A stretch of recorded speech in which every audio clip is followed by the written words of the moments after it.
की बात करते हैं तो सल्ट विधानसभा उपचुनाव के प्रचार के आखिरी दिन मुख्यमंत्री तीरथ सिंह रावत देघाट पहुंचे, जहां उन्होंने बीजेपी के प्रत्याशी महेश जीरा के पक्ष में एक जनसभा को संबोधित किया। उन्होंने पूर्व मुख्यमंत्री हरीश रावत पर सीधा हमला किया। उन्होंने कहा कि पूर्व मुख्यमंत्री हरीश रावत इस क्षेत्र के नेता हैं। उन्होंने कहा कि घड़ियाली आंसू बहाने से कुछ नहीं होता, विकास करने से लोगों का भला होता है। हरीश रावत मुख्यमंत्री रहने के साथ ही केंद्र में भी मंत्री रहे, लेकिन उन्होंने यहां पर नाम मात्र का विकास भी नहीं किया। अचानक ही वो भाई गुजर गया। विकास इस क्षेत्र के अंदर किया क्या? मूलभूत आवश्यकताएं हुई, आज जस की तस है। आपको कहने का अधिकार है क्या? आप मुख्यमंत्री रहे, आप केंद्र में मंत्री रहे, घड़ियालू आंसू बहाने से नहीं चलेगा।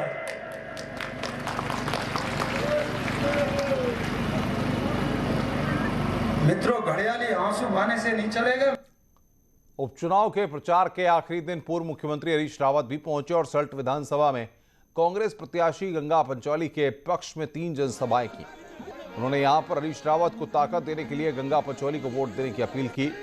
सियालदे में सभा को संबोधित करते हुए कहा कि 2022 में वो मुख्यमंत्री बने तो पूर्व में किए अपने सारे कामों को फिर लागू कराएंगे, इसलिए इस उपचुनाव में और 2022 में कांग्रेस के हाथों को मजबूत कीजिए।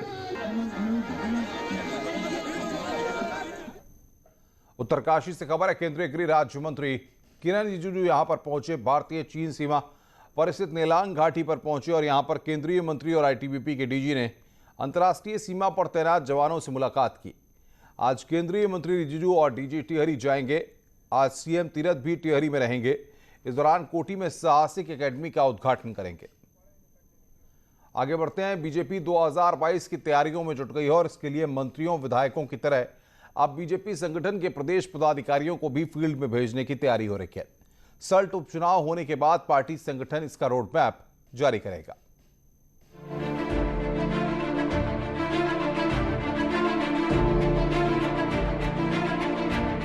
नया मुख्यमंत्री, नया प्रदेश अध्यक्ष और 2022 की तैयारी। समय कम है, लेकिन चुनौती दोनों के सामने पहाड़ जैसी है। टारगेट 2017 से भी अधिक सीटों के साथ सत्ता में वापसी है। पार्टी संगठन इसका सबसे बड़ा हथियार है। इसीलिए सल्ट चुनाव संपन्न होने के बाद संगठन को पूरी तरह एक्टिवेट करने की तैयारी की जा रही है। पार्टी पदाधिकारियों, 8 मोर्चों के अध्यक्ष और महामंत्रियों को हफ्ते में 4 दिन अब दौरे पर रहना होगा। के संगठन के जो पदाधिकारी हैं, हफ्ते में 4 दिन दौरा करना अनिवार्य होगा। उनके लिए जाना ही पड़ेगा क्षेत्र में। इसकी रूपरेखा हम लोग तैयार कर रहे हैं कि प्रत्येक पदाधिकारी जो प्रदेश में हैं, प्रदेश जो हमारे प्रदेश के मोर्चों के अध्यक्ष हैं, मोर्चों के हमारे महामंत्री हैं, सबके लिए अनिवार्य रूप से और ये दौरे करना, कार्यकर्ताओं से मिलना, सरकार की अच्छी नीतियों को बताना, ये होगा। इसके बाद मंडलों की बैठकों का दौर शुरू होगा, जो बूथ शक्ति केंद्र से लेकर पन्ना प्रमुख तक जाएगा। इसका रोड मैप सल्ट उपचुनाव के बाद जारी किया जाएगा। 3 जिलों का, 4 जिलों का शक्ति केंद्र, बूथ और फिर पन्ना प्रमुख, यानी लास्ट में पन्ना प्रमुख तक जाना। लेकिन उससे पहले दौरों के साथ साथ इस सारी रचना को सुदृढ़ तरीके से परखना, देखना कहाँ रचना कहीं कमजोर तो नहीं है, तो तब जाकर हम लोग उस रचना पर पहुंचेंगे। यही हमारी ताकत है जिसके बल पर हम सरकार लाएंगे। बहरहाल सल्ट के सेमीफाइनल के बाद बीजेपी फाइनल की तैयारियों में जुटने जा रही है। संगठन को पूरी तरह एक्टिवेट करने के बाद चुनाव के दौरान सभी विधानसभा के लिए पार्टी प्लान तैयार करने में जुट गई है। देहरादून से सुनील नवप्रभात, न्यूज़ 18।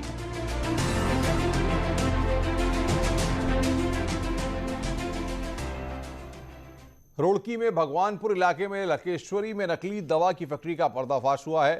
ड्रग विभाग के साथ मिलकर पुलिस की टीम ने यहां पर छापेमारी की और नकली दवा की फैक्ट्री पकड़ी है। इसमें भारी मात्रा में नकली दवाइयां भी बरामद की गई हैं। साथ ही कई नामी कंपनियों के रैपर भी बरामद किए गए हैं। पुलिस ने मौके से एक आरोपी को गिरफ्तार किया है, जबकि मुख्य आरोपी अभी भी फरार चल रहा है। भगवानपुर में पहले भी नकली दवा की फैक्ट्रियां पकड़ी जाती रही हैं, इसलिए यहां स्थानीय प्रशासन और पुलिस पर भी सवाल खड़े हो रहे हैं। पहले ये कंपनी संचालित हो रही थी, जिस पर कार्रवाई विभाग द्वारा की जा चुकी है, पूर्व में ही की जा चुकी है। अभियुक्तों के खिलाफ जो कार्रवाई हो चुकी है लेकिन अभी ये जो अभियुक्त हम आज जो मौके पे मिले हैं, ये अभियुक्त अलग हैं उनसे। और यहाँ पे ये दवाइयाँ जो बरामद हुई ये हायर एंटीबायोटिक्स हैं।